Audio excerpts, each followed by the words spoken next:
Hello and welcome to the Goldenrod Podcast. I'm Ben, and this week I'm joined by fellow Pokemon enthusiast Luis to bring you some of the latest and greatest Pokemon news and a few laughs along the way. In this episode, we're discussing a cruel April Fool's joke that raises some interesting questions.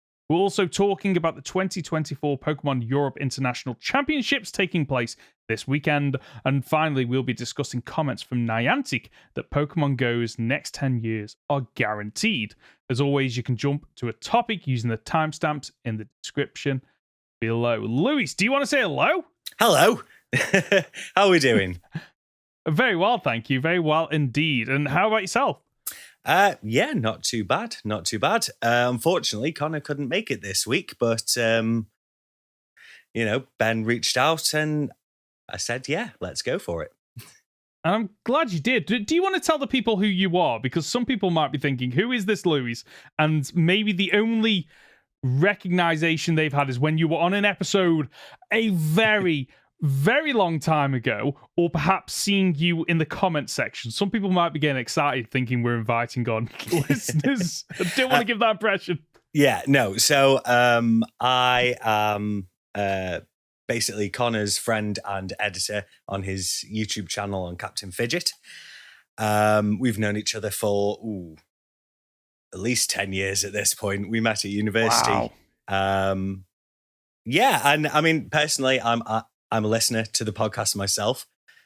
But I also, well, I mean, I've met you as well. So, you know. You have. We've met I know twice the both now, of you. haven't we? Yeah, so it's good. To the point where the last time we met up and we went to the pub, we got kicked out because all of a sudden we were talking for so long.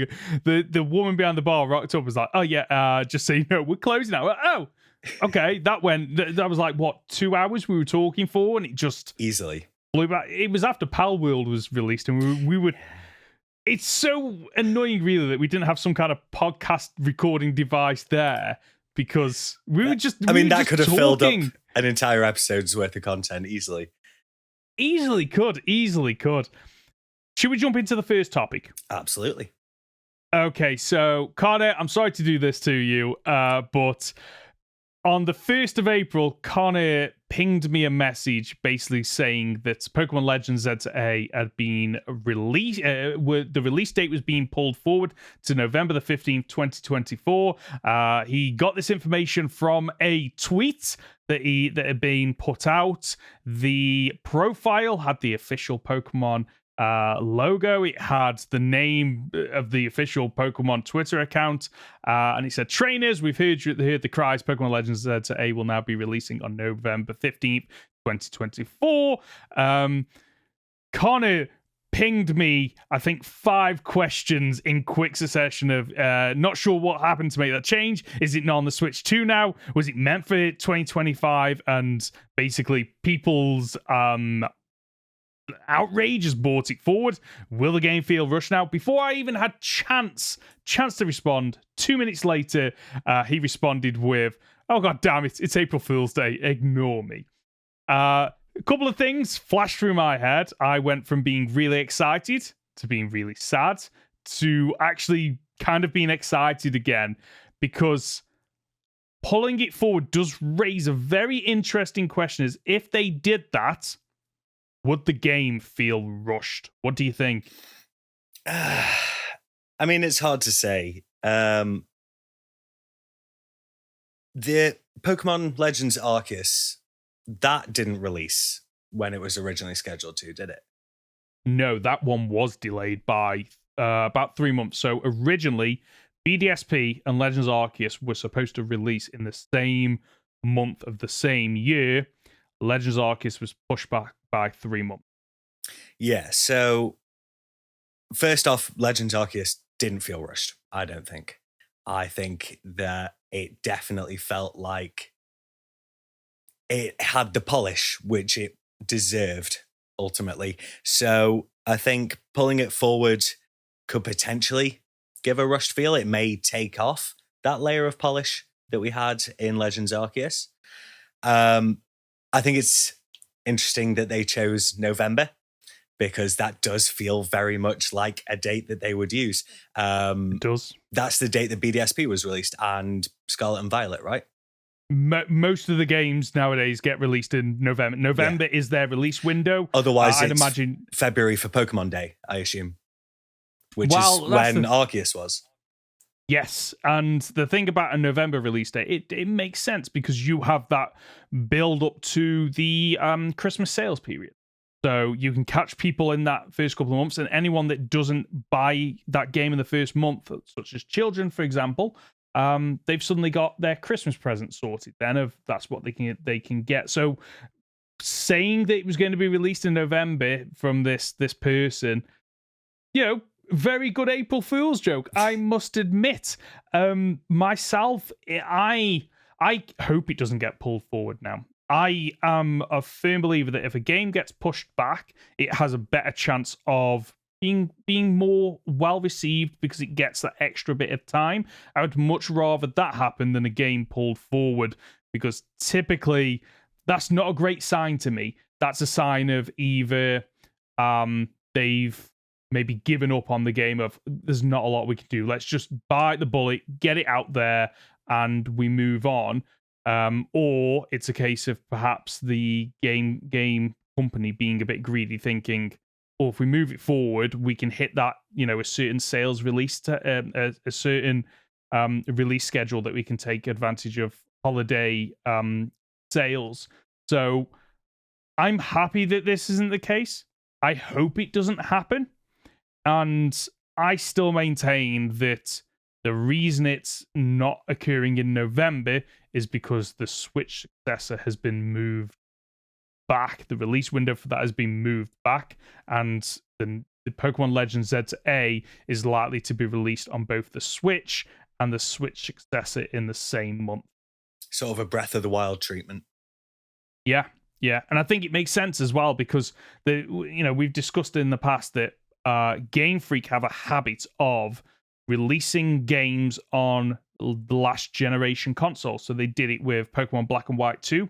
They were bought out when the 3DS was already out. Pokemon Ultra Sun and Ultra Moon were bought out when the Nintendo Switch was already out. Because by that point, you've got a bigger install base, and therefore more people are likely to buy it. If this is going to be released on 2 generations, it's that saying of, having your cake and eating it, of people that don't buy the Switch successor, well, they can still play it on the Switch. People that buy it on the Switch successor will hopefully get some benefit from it.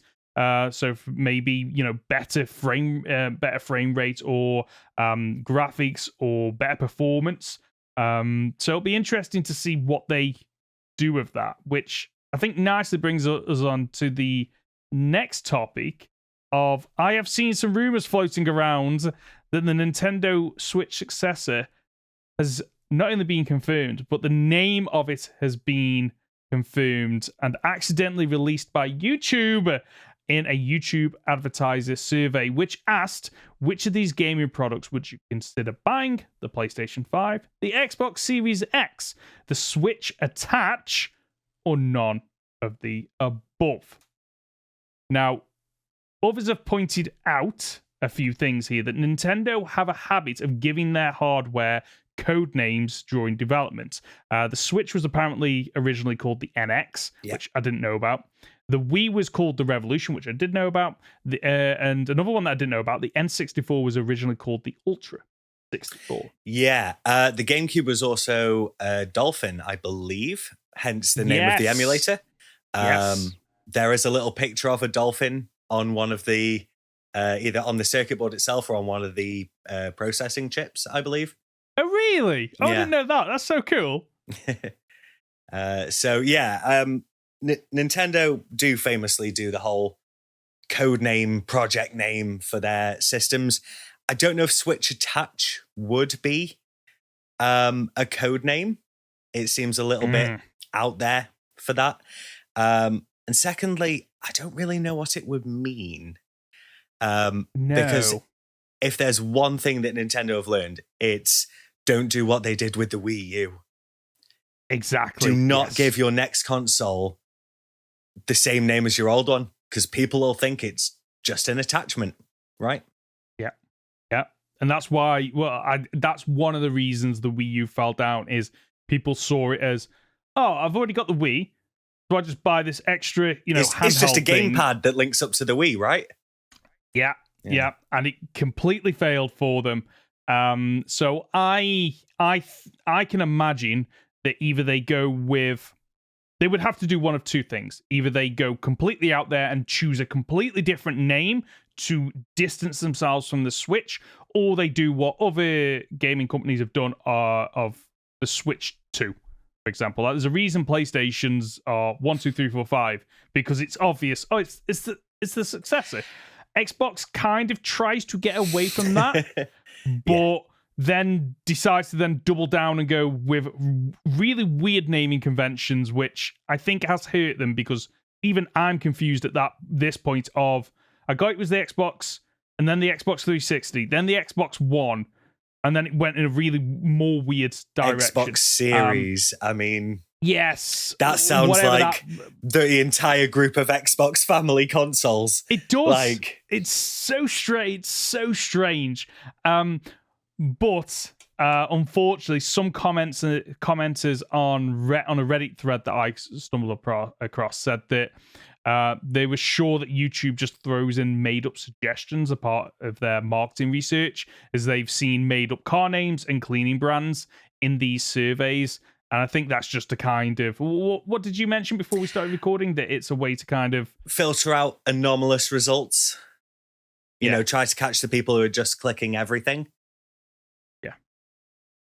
Which I've done before, by the way. I don't know if you're the same. It pops up like a YouTube survey, and it's like, okay, I can either wait till this goes down, or I can just... and I just randomly click something and submit. Because I want to watch the video. Like...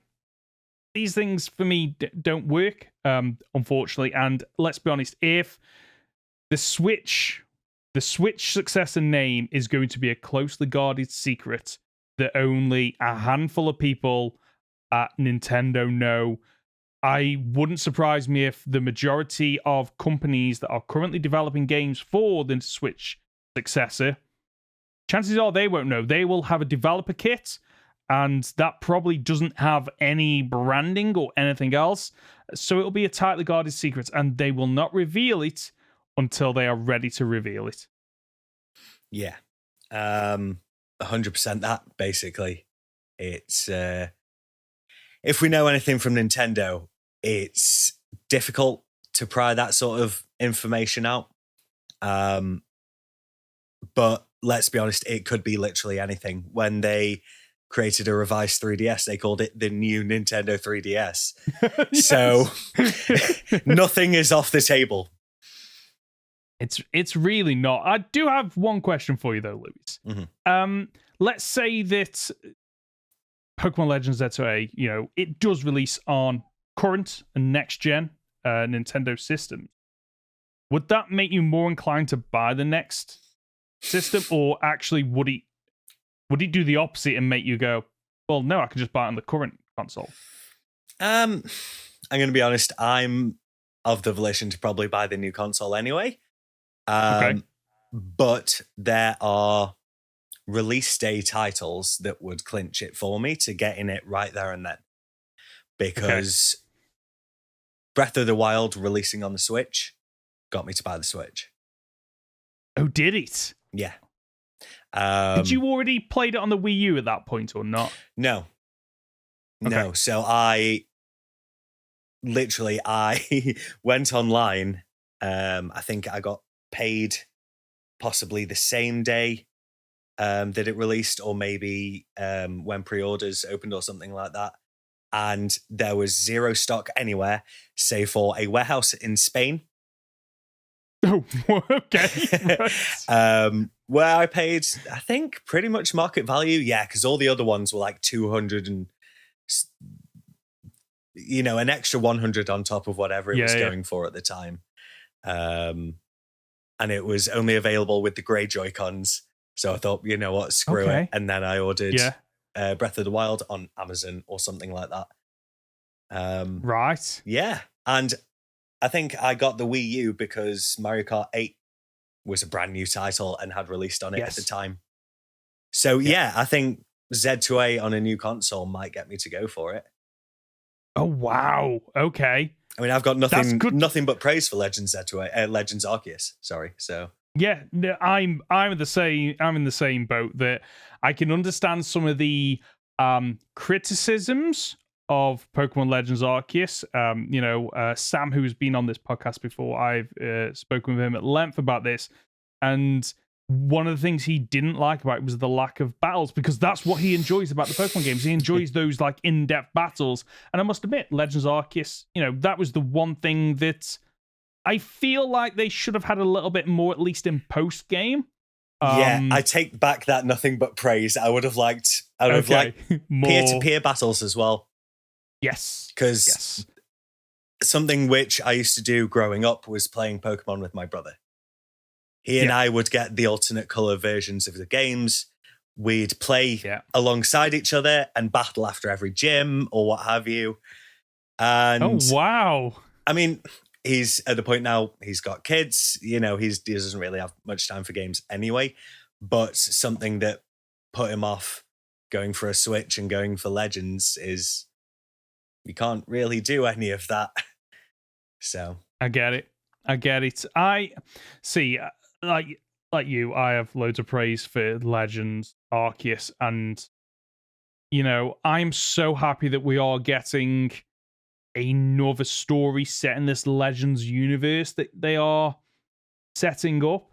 I don't have a lot of time to play video games anymore. I don't have a load of disposable money. You seem to get less disposable money as you get older because you have adult things to pay for. Yeah. A Nintendo Switch successor, though, I'm really interested in, because out of all the consoles I've ever owned, I want to say adult life, because nothing will top the amount of time I played on the PlayStation 2. Honestly, the fact that my PS2 still runs despite the hours it put in.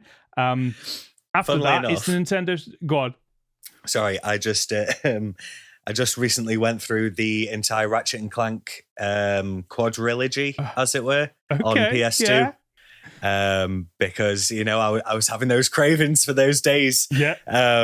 Just spending all my time probably either being really bad at the games or just constantly playing them on repeat, one after the other. Over and over again. Boy, Funnily enough, every now fun. and again, I get cravings to play Resident Evil Outbreak, which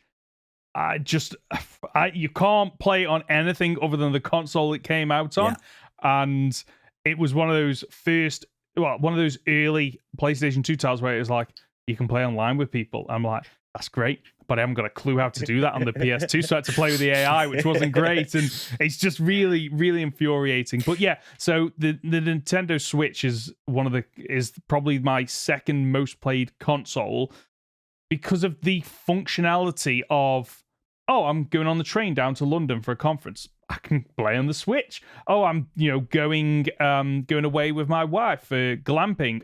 I can take the Nintendo Switch and we can plug it into the TV there and we can play games together. Just the versatility of that console. If they keep that for the successor, I'm in. And if there's a launch day Pokemon title to go along with it, and I can get it as a bundle, I think I'm a very happy boy. Yeah, I mean, they can stick down this road now if they want to. The road that has paved the Steam Deck and the PlayStation backbone, right? The real push towards mobile gaming, but not on mobile phones. You know what I mean? I know exactly what I mean. Yeah, it's a good way to put that. They can go for the Switch too and give it 4K. And I heard rumors that it was going to be using DLSS to upscale, and apparently it's going to make everything look insane, and they can have ray tracing and all that sort of stuff. And Switch 2 is going to be a powerhouse. Not sure how accurate that actually is, but if they can get it up to 4K when docked, then I'm going to be happy. Yeah, honestly, I maintain that the graphics, I always want good graphics, but graphics will never sell a console for me, and that's the reason why I didn't go straight in on a PS5 or whatever the new Xbox is. Like I'm currently playing Final Fantasy 16 on PlayStation 5. It's not my PlayStation 5. I lent it off my brother because I just can't. There isn't enough. I don't play games enough to warrant a console that I can't take on the move. It's either I'm in the living room and I'm playing it, or I'm not.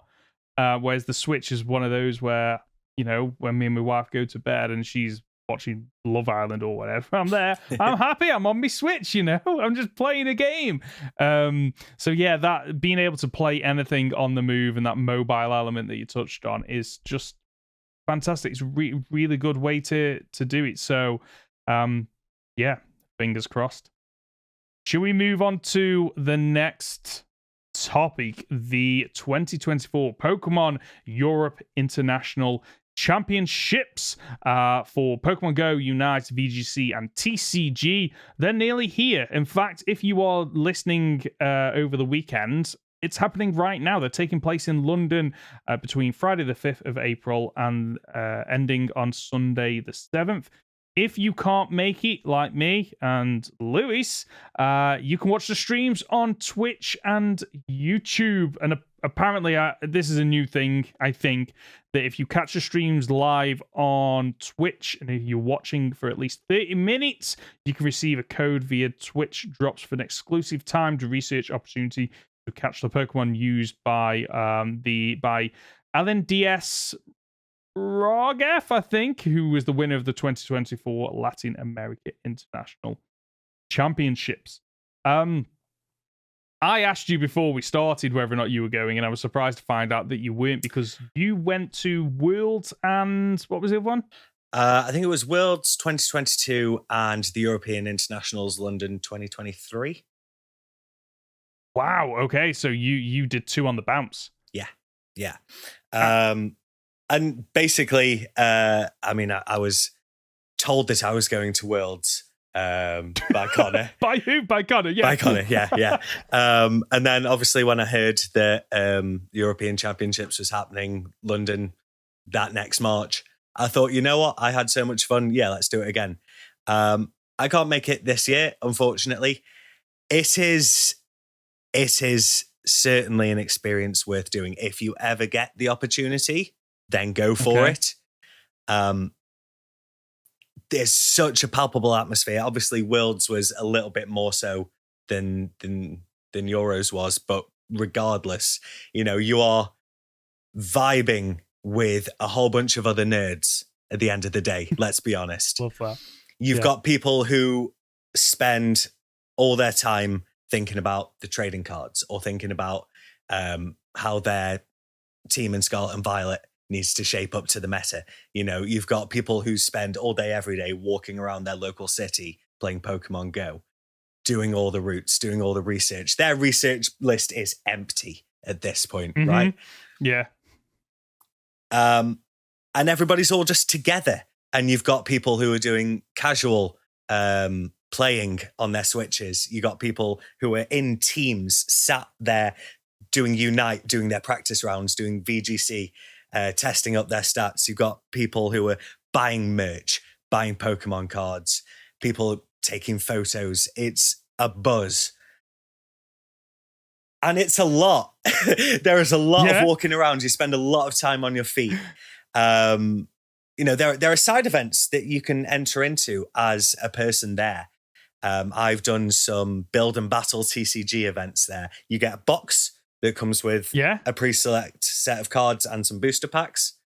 And then it's just build a deck, face off against some people. You can win some points. You can trade the points for prizes at the desk. In fact, let me pull down something which we picked up last time. Go for it. While you're just doing that, I looked at the train prices on Sunday for Sunday, because I also can't make it for the full weekend, unfortunately. Work on Friday and other commitments. Saturday, celebrating my brother's birthday. Sunday, though, I have a free day, and I was half tempted to go with my daughter. Oh, is that a D20? It is, yeah. It's technically laid out like a spin down D20, so the numbers count around each other. 2, 3, 19, 20 Oh, at yes. the bottom there. Yes. But yeah, it's novelty plush. Nobody was picking them up because it wasn't a Pokemon item. I get that, yeah. How many points did you need for that then? I can't remember. I want to say maybe 120. See, that sounds a lot, but how many games was that? Well, I played a couple of games worth and I picked up like 60 to 80 points, and then Conor offered me some of his. That was very kind of him. There's also the Pokemon Center where I picked up this t-shirt. If you're watching on YouTube, it is Gengar. It is wonderful. That's amazing. So I yeah, love that. So it's a great atmosphere to see. You're making me hyped for this, and I'm not even going, but I'm half tempted to go now because I can't remember what I was doing last year, but the year before it was the same weekend that I was getting married. So that's why it didn't happen, unfortunately, which was such a shame. But I would love to go at some point. So maybe next year's the year, Lewis. Maybe that is when I will be going. Keep your finger on the pulse for those tickets. Make sure you got some spending money. You'll enjoy yourself. Yeah. I think next year I need to go because unfortunately, even though I didn't go, I have watched elements of the previous 2 years. So Worlds, I remember the Sunday. So I got married on the Saturday, and then me, my wife, and my daughter came home on the Sunday, and we were just knackered, just absolutely shattered. So me and my daughter ended up watching a lot of Worlds on YouTube on the TV in the living room, and then for the Euros I was working from home at the time, so it was absolutely fantastic because I could just watch it back on YouTube. So it's like 7 or 8 hour streams, and just being able to watch all these battles, and every now and again look over and see what's happening and stuff. There is, from what I've heard, a great atmosphere and a great vibe, and the YouTube and Twitch streams also showcase that because of the presenters, the commentators. Like, they bring so much energy to them. And I remember that the highlight for me wasn't Pokemon Go, wasn't VGC, it wasn't TCG. It was Unite. Seeing teams in Unite battle was phenomenal. And it was one of those things where, TCG, it's probably the one I enjoyed the least watching, mainly because at the time I wasn't big into the trading card game. So they're doing things really fast, and I'm just sat there going, I have no idea what's going on. Pokemon Go is then next one up, but there's only so much like tapping the screen and stuff. VGC, there's a lot more kind of the commentators are talking a lot more about potential matchups and tactics and stuff like that. But Pokemon Unite was something that you don't need any background in. You can literally just throw that up on screen, and the commentators just take you through that match. You don't need to know, you don't even need to have ever played Unite, I don't think, to be able to appreciate. It's very easy to teams. pick up. Yeah. Yes. You've got two teams coming at each other from either side. They start fighting each other. One of them goes down. The other one makes it into one of the scoring zones. They throw it in. Big numbers flash up. Everybody screams. Yeah. What's not to love? What? I mean, definitely not. Yeah, you're right. It's a lot more spectator friendly. You've got those teams. You got people wearing the uniforms. It feels very esports. Yes. And again, especially if you're there as well, you've got crowds around you, people chanting team names. It's a wild experience. Yeah. Wow. Are you going to be watching it though? Potentially. I'll probably flick through after the fact. Yes. I think that's what I'll be doing this year, simply because I don't have, there's Pokemon Go, Unite, VGC, TCG, and then each of them, I think, has a stream. That's how they've done it in the past. Or there's multiple streams going on for the different stuff.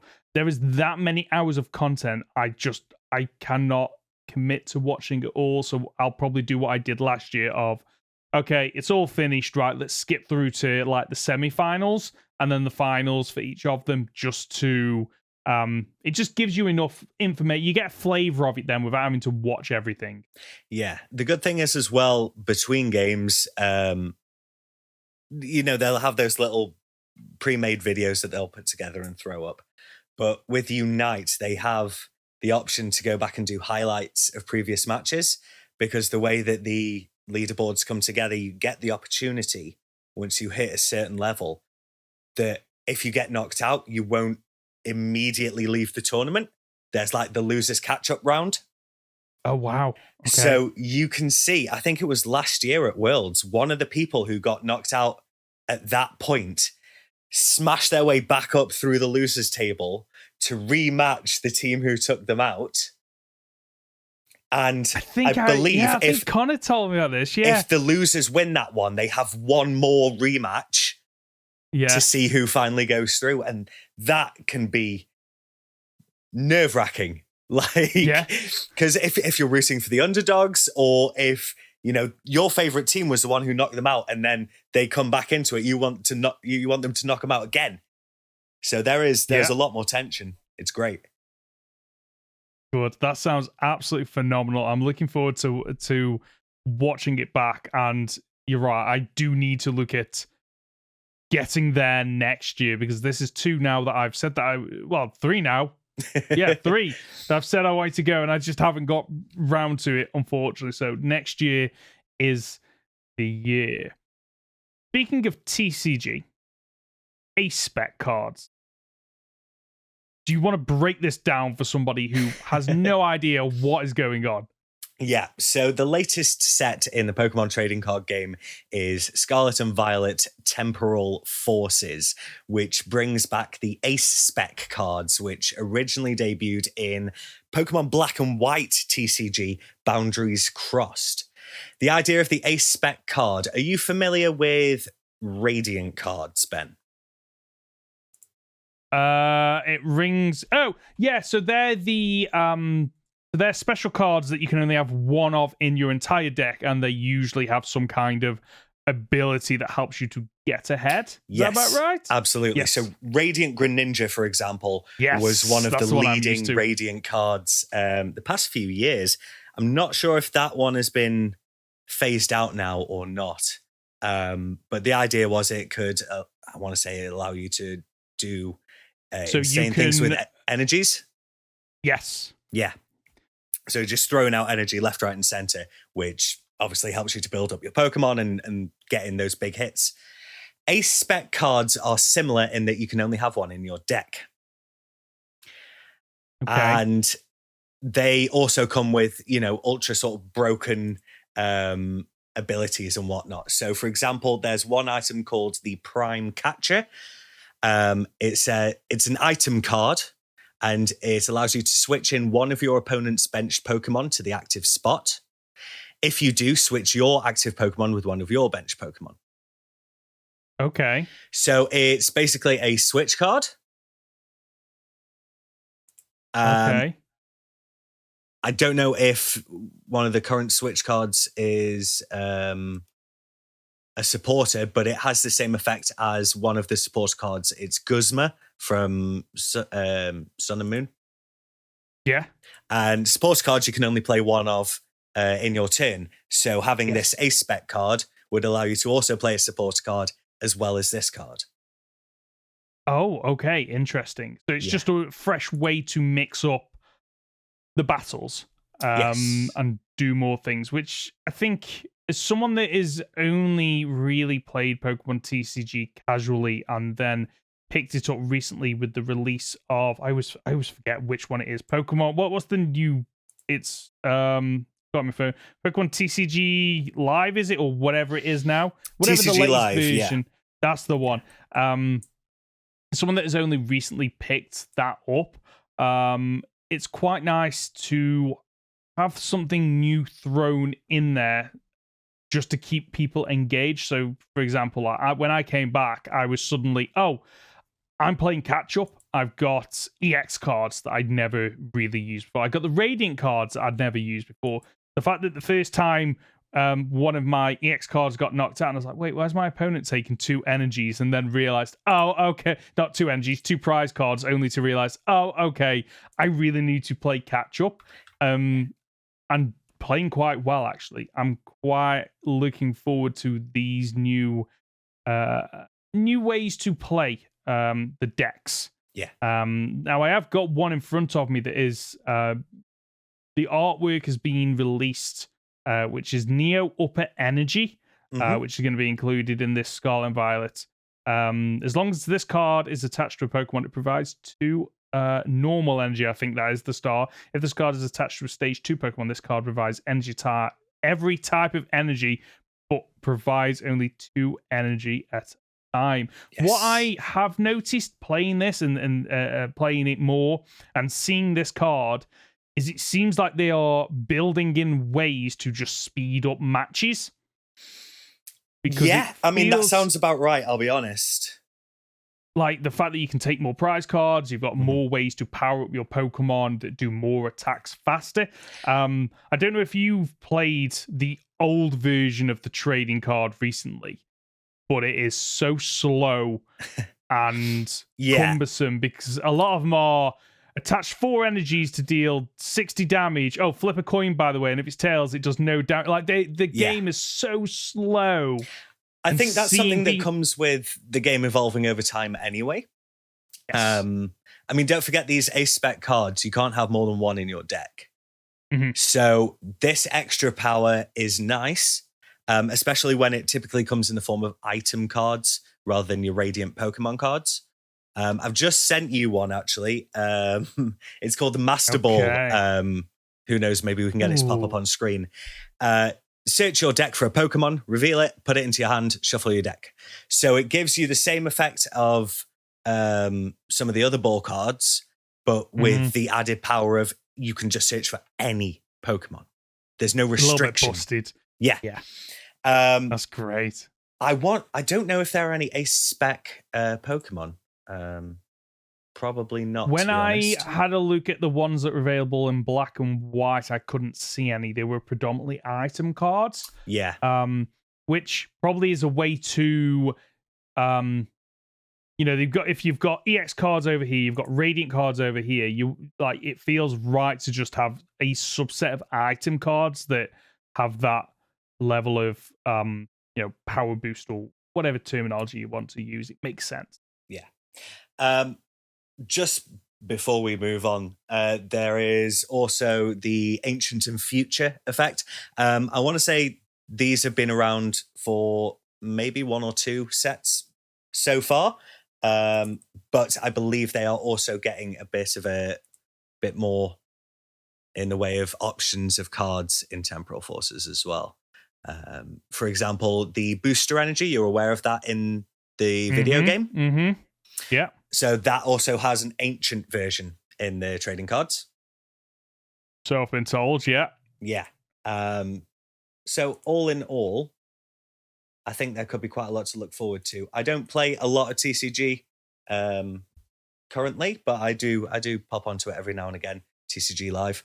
I've been picking up the free decks and packs. So yes, same. Right. Let's move on to the next topic. Pokemon Go's next 10 years are guaranteed, promises the developer Niantic. So Pokemon Go is approaching its 9th year, which is crazy to think about. Yeah. And we've had recent comments from Pokemon Go developer and senior vice president at Niantic, Ed Wu, who told fans that the game is safe for another 10 years. In an interview with Eurogamer, Wu said, and I quote, "It's bananas to think this thing is going to be going into its next decade soon. It's not only healthy, but it's growing. And we're putting a lot of investment into ensuring that it's a great game and has really firm foundations for the next 10 years. Wu continued, as we gear up for that 10th anniversary, we want a refresh that's benefiting that next decade. We're refreshing our avatar system next with a more improved experience, updated assets, a modern system that can offer more customization." Wu was also prompted on reports that Pokemon Go's revenue is decreasing. Wu responded with, "When we see third-party reports on Pokemon Go's revenues decreasing, I can say very clearly that they are wrong. And we know they are wrong because they don't have access to that data. They don't have visibility into non-mobile numbers.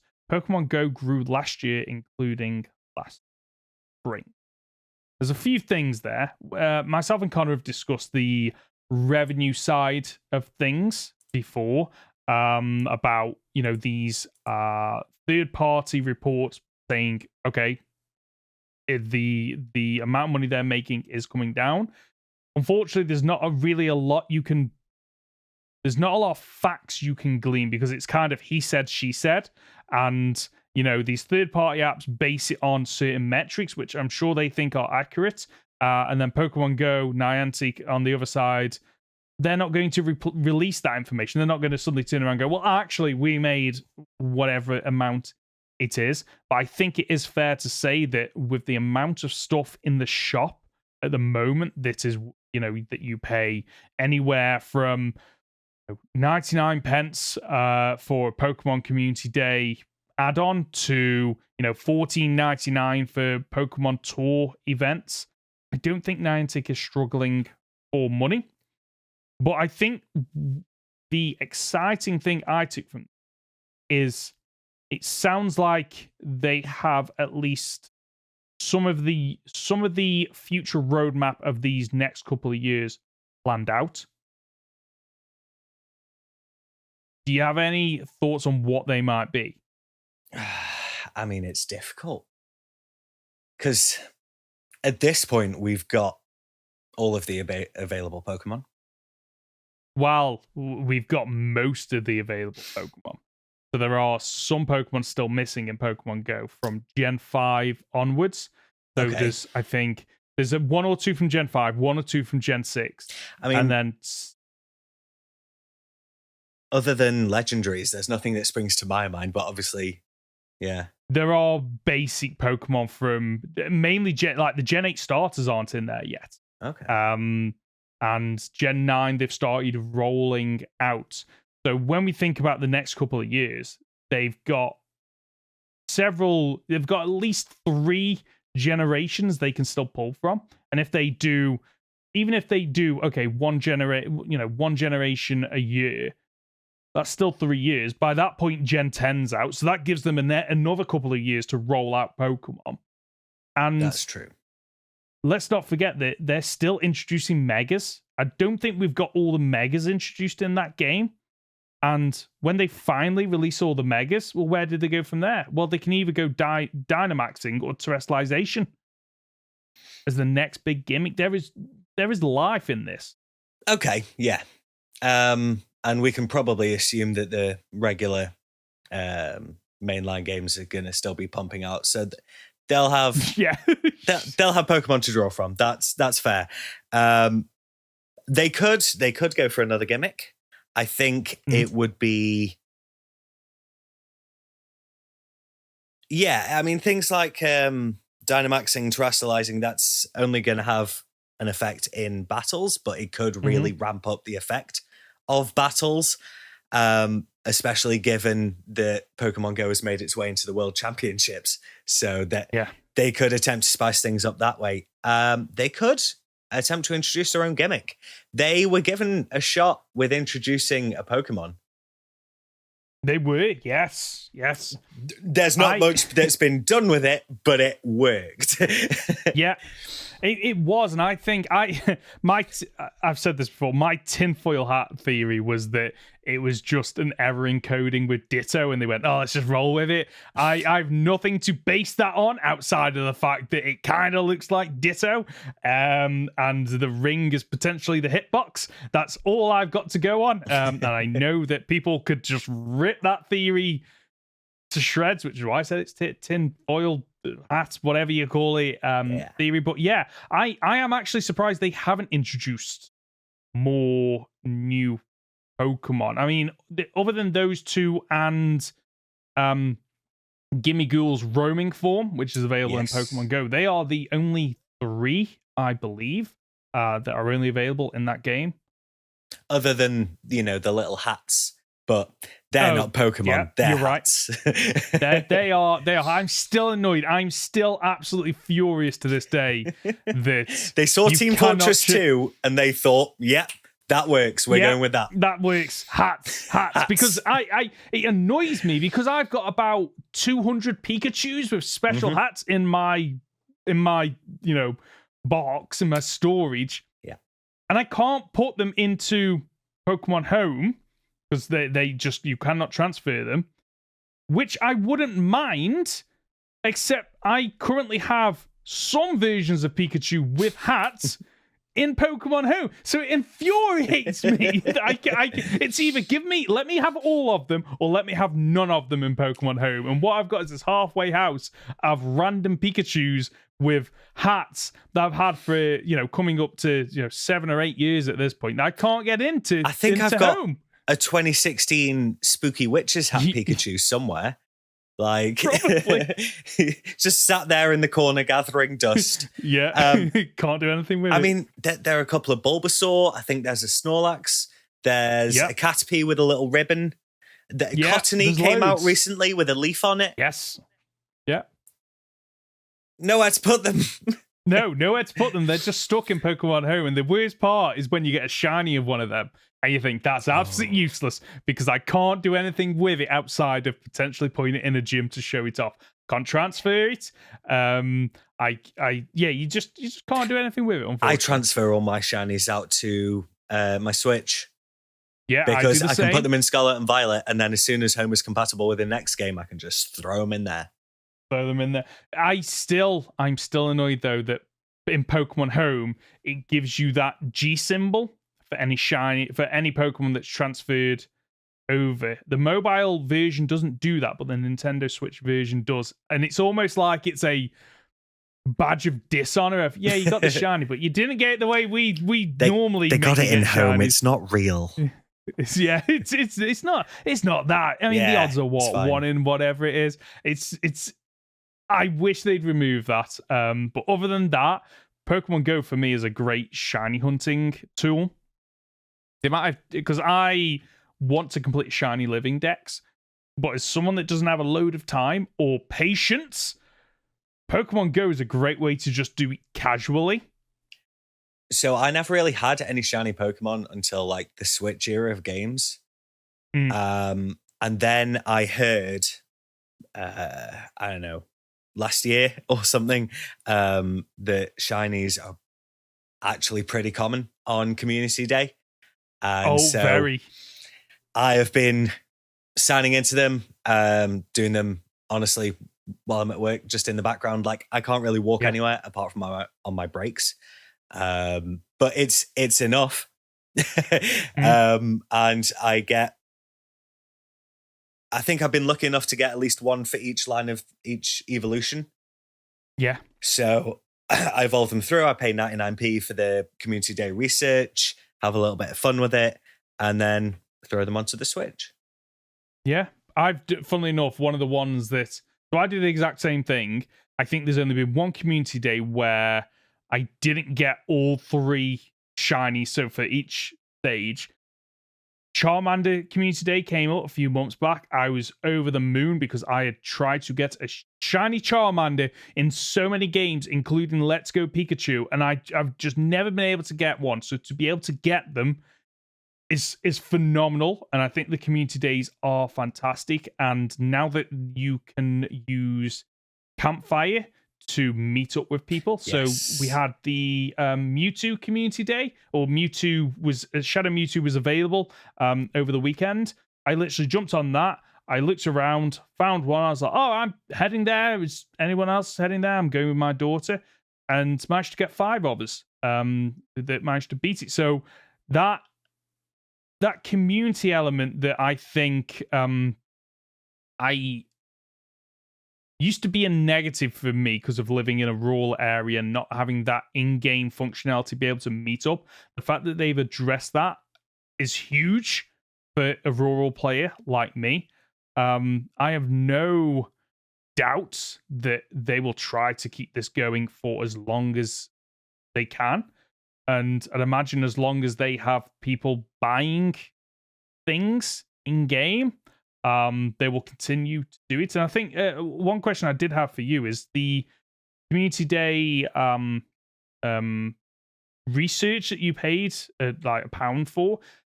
Is it worthwhile? Because I've seen it and I've never done it. So as far as I'm aware, it increases your encounter rate for the Community Day Pokemon. Mhm. It gives you research that's specifically tied to them, and grants you encounters with that Pokemon as Right. rewards for completing the research. It's really easy to do. And I have had some shinies come out of that research reward just by chance, I assume. And yeah, it's a little bit of something to occupy me for a couple of hours while all this is happening. Yeah. Yeah. I mean, for 99p, I think it's worth it. I wouldn't pay $5 for it.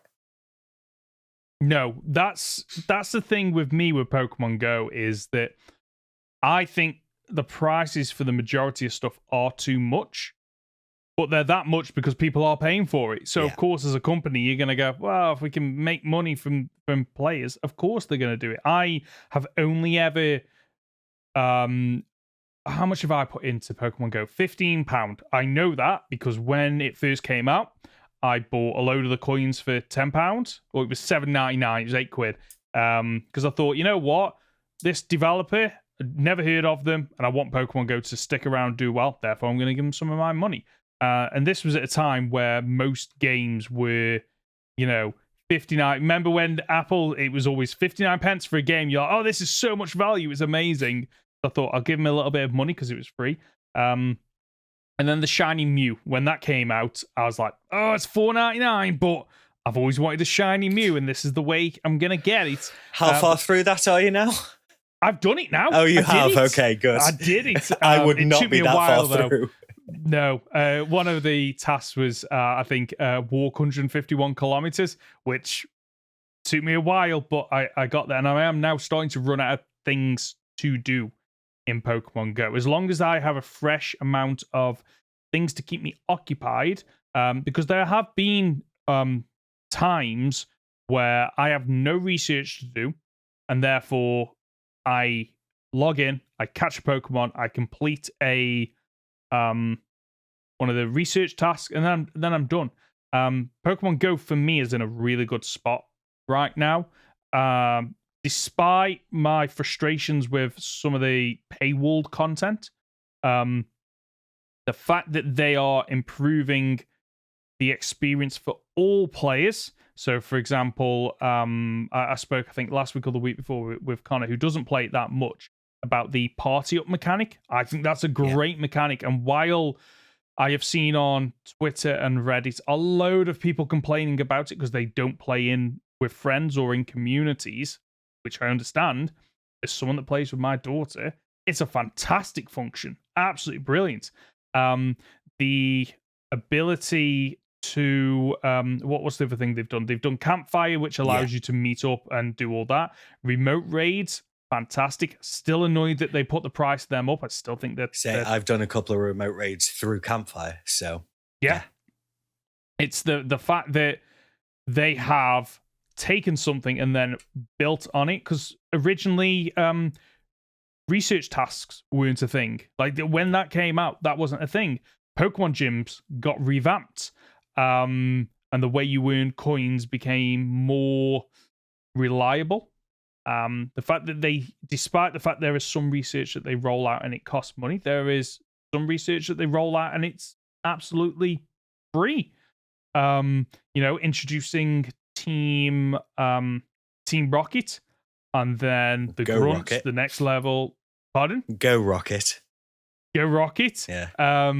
They've implemented them as well, gifting as well. They've had some of the people from the other side of the Ultra Wormhole come in as they have research givers. So I've still got Jesse and James's quest. Have you? Yeah, wow. Still not finished that. Old. I've got a good 20 or 30 research tasks just sat, not done. If you want my login details, feel free. Do it for you. Well, I'm not going to take you up on that offer simply because when my daughter started and I created her account, I was like, how much research have you got to get through? This is ridiculous. And she's still making her way through it. And this is me that when I go on that research tab and I scroll down, I've got things from like Halloween 2018 and things like that. I just keep scrolling down and finding all these dead old ones. But I guess the point I'm making is that, for all the criticisms that Niantic get, we have to remember that they haven't just put something out and gone, okay, we're just gonna maximize profits and do the bare minimum we can for as long as possible and then die off. And it's probably because they've got a cash cap. So of course they want to keep this going as long as possible. The fact that they are putting in work and effort. So I have no doubt that, next 10 years, I don't think they have a roadmap for the full 10 years, but they surely have a roadmap for the next 3 to 4 years. Easily. Yeah, easily. Let's move on to a question that we have had this week, courtesy of King Nido. What is your favorite art style for Pokemon games, and what would you like to see in the future or your ideal game? Now, I'm assuming when you say art style, you mean how the characters are, like whether or not it's sprite based, whether or not it's chibi 3D style, whether or not it's more realistic proportions of people and Pokemon, or the true chibi style from PDSP. I mean, that's what I took from that. In a way, each game, or at least each generation, does have a unique look and feel about it. Even Ruby Sapphire and Emerald versus Fire Red and Leaf Green have slightly different looks and feels to them. But yeah, I mean, do you have an answer straight away, or? I played Pokemon from Gen 1 up until Gen 4 and then jumped off it. And then I didn't come back then until the 3DS era. So I was absolutely over the moon when they moved to the 3DS and that 3D style. And I thought at the time it was the right way to go. And it's only as I've gotten older, I've realized the limitations of going 3D for Game Freak. Now, I think if you gave this to a lot of other developers, they'd probably do a better job. Game Freak, unfortunately, they always seem to lag behind the current, what's the word I'm looking for? Like, just how 3D games are, the way they're built, like, they follow a similar pattern, like, in terms of, if someone does an open world game and they do something well, you'll then see version elements of that. So, for example, Assassin's Creed had the towers that unlock parts of the maps, and then all of a sudden, all open world games had some kind of equivalent of that. Yeah. And yet, Game Freak always seems to lag behind what should be a standard. And it's almost like they bring out something and they go, look at this amazing feature. It's like, yeah, we've had that on video games for 10 years. Are you living in a silo? Do you not know? Do you not play other video games? I think based on everything, while we've moved to 3D and I can enjoy Pokemon games in 3D, I think that it means they have to do more with their time, whereas sprites, there's a reason why so many indie developers make games that are, that kind of sprite artwork, because they are probably faster, less intensive to produce. And I have said this before about Octopath Traveler on the Nintendo Switch is a great kind of 2.5 sprite-based game where it is sprite-based, but it has that 3D pop and look to it. Yeah. I would love to see Pokemon experiment with that. I would love to see a game that has that kind of feature, but if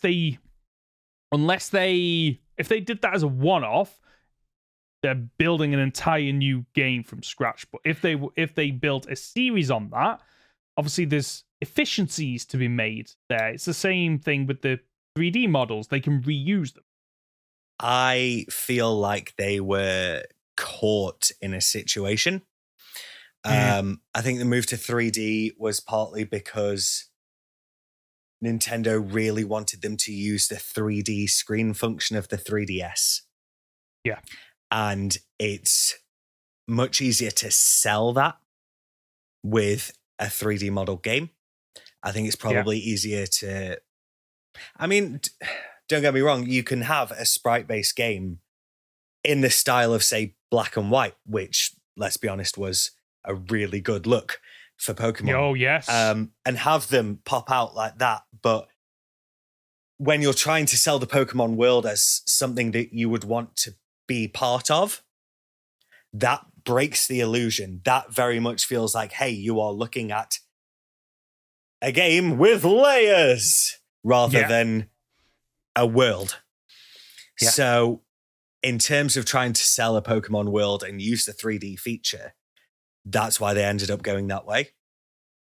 And as a result, it has caused... Basically, it's caused Game Freak to start again in terms of graphic development, assets, and building the games.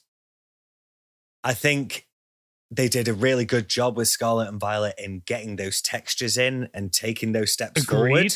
You know, they are attempting to go with the current trend with the open world aspect. They need more resources. And we've all been saying it for years. No, you are right. You know, it's well documented that the team at Pokemon is small for a video game developer of, you know, the output that they put out. I think that, you know, if they do want to put out a game every single year, which I get from a business perspective, I get it. It makes sense. You want to make those money, but unfortunately, what that means is you're kind of hamstrung by how much you can actually do. And I think that a 3D Pokemon game every single year, it will catch up to you in terms of you don't have as much time as you need. And I think that if they don't want to go back to the sprite style, I think what they should do is the BDSP style should be, you know, one of those 3 that they do every 3 years. So if we get Legends, a gen, whatever the next gen is, and then a remake, maybe the remake should be that true chibi style. And the reason why is BDSP, while... Okay, so my criticisms with BDSP aren't to do with the look of it. It's to do with the fact that it was just literally a remaster of a 1-to-1 upscale. Yeah. Yes. Which, if they'd have called it, this is Gen 4 HD make or so HD, like something like that, I would have been more inclined to go. Yeah. Yeah, I would have been like, that's fine. I'm okay with that. And the chibi sprite style, I think, works with those kind of remakes because it's like, oh, okay, it's a cute way to bring an old game to a modern day console. I'm completely on board with that. And the great thing, pardon? Modern day screens, let's be honest. Modern day screens, exactly. And if they're not going to release these old games on modern day consoles, this is a way they can do it. And the chibi style that they have in that, I think, would be a lot easier to develop than what they did for Sword and Shield and Scarlet and Violet, and Legends Arceus, where they have to create an open world, because the chibi style in BDSP allows you to hide the limitations of, you know, oh, what's behind those trees there? Well, nothing is behind those trees there. That's the whole point of the style, is it allows you to hide some of those limitations. The move to, you know, Legends Arceus and Scarlet and Violet, you can't do that. What's behind that forest? Oh, right. Just grass. Like, you can't hide those things. So you would then have to spend more time filling in those blanks. And I must admit, this is coming from somebody who knows nothing about game development, okay? But just from an outsider looking in, it does look like those would be a lot easier. So maybe that's what they should do is, okay, one of every those 3 years is these kind of demakes, HDs, whatever you want to call it. And that allows them to put in less time for those games, which allows them to put in more time for the other games coming out in those other 2 years. So it's almost like that buffer, that break, whatever you want to do. So going back to favorite art style, shall we try and break it down because I think you make a good point. We've got 3 different sort of genres to look at, right? So we've got modern style.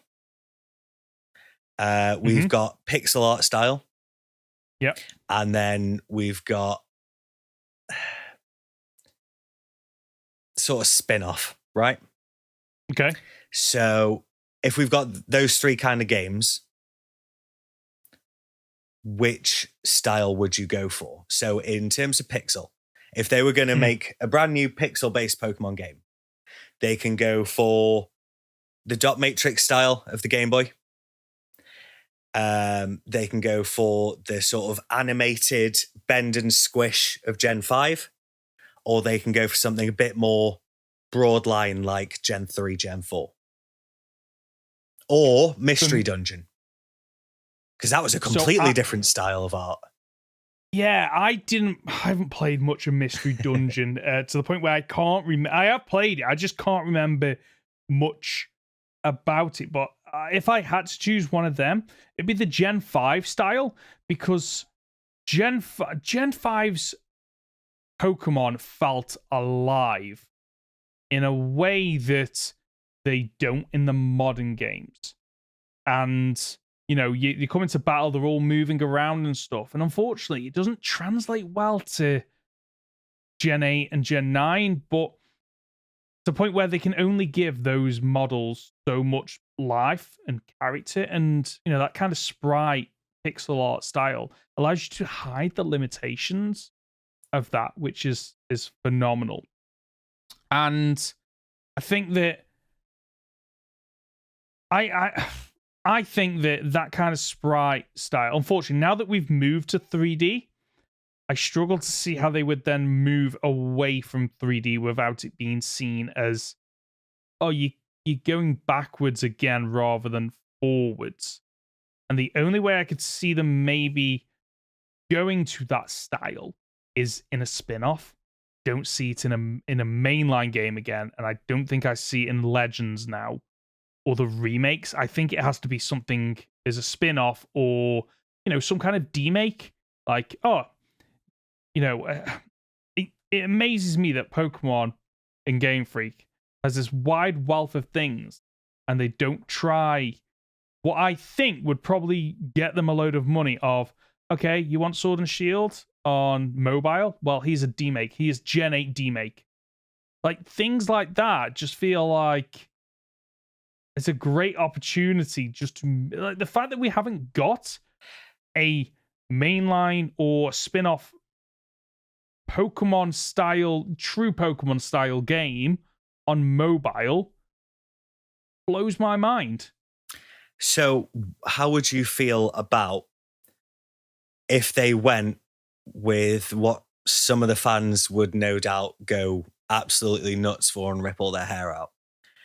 Black and White 3 on Switch in pixel art sprite style. See, that to me works. And the reason why is because it's a sequel, and it's not a brand new game, so it's built off something else. But also the fact that 1 and 2 were that style, so why would 3 not be that style? Yeah. Because, I believe those games are made with 3D models, just designed to look so everything still looks as though it's on a flat pixel plane. Right, okay. Because the battles themselves, I believe, are 3D environments. The Pokemon are flat sheets, but they're layered sheets so that their head model can do this while their body model doesn't, right? Oh, okay. That's cool. I believe the houses are 3D modeled, same as they were in Gen 4 as well, because the Nintendo DS is perfectly capable of producing 3D models, and then your player sprites are flat images that are slightly leaning back. Yeah. So it's something they could do.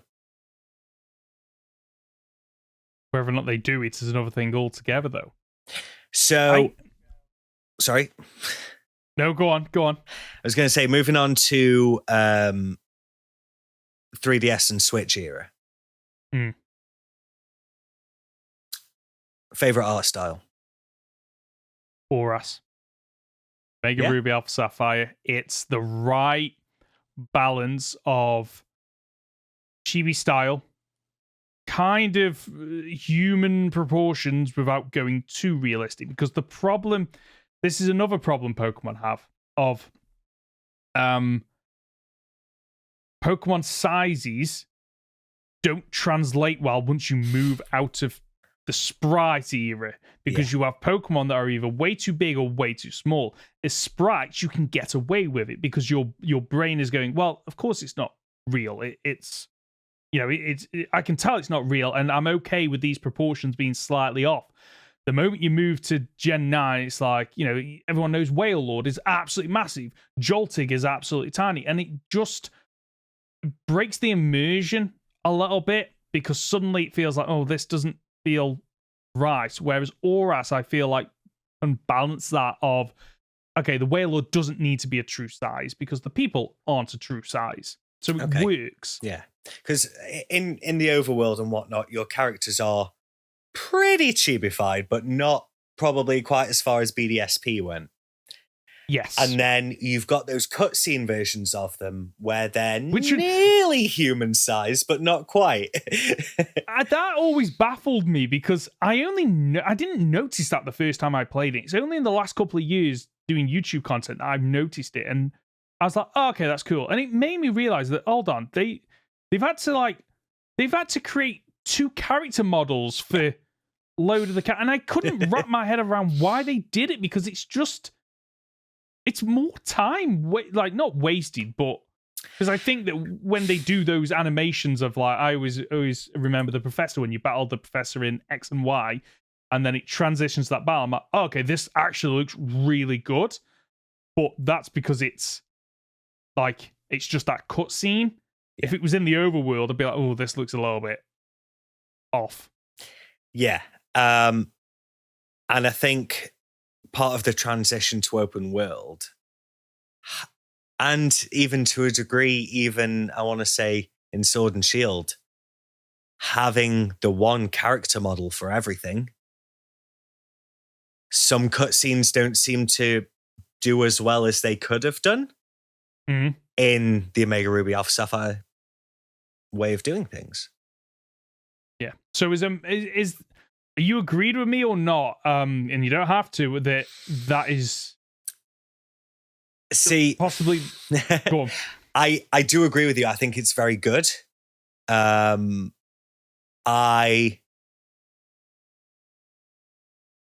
liked the sort of aesthetic of Sun and Moon and Ultra Sun, Ultra Moon, which are a bit of a bridge between the two sides, I want to say. Yeah. But then you had some really cool stuff going on outside of that, like the paint splash effect behind the health bar and little things like that, which were just nice little touches. But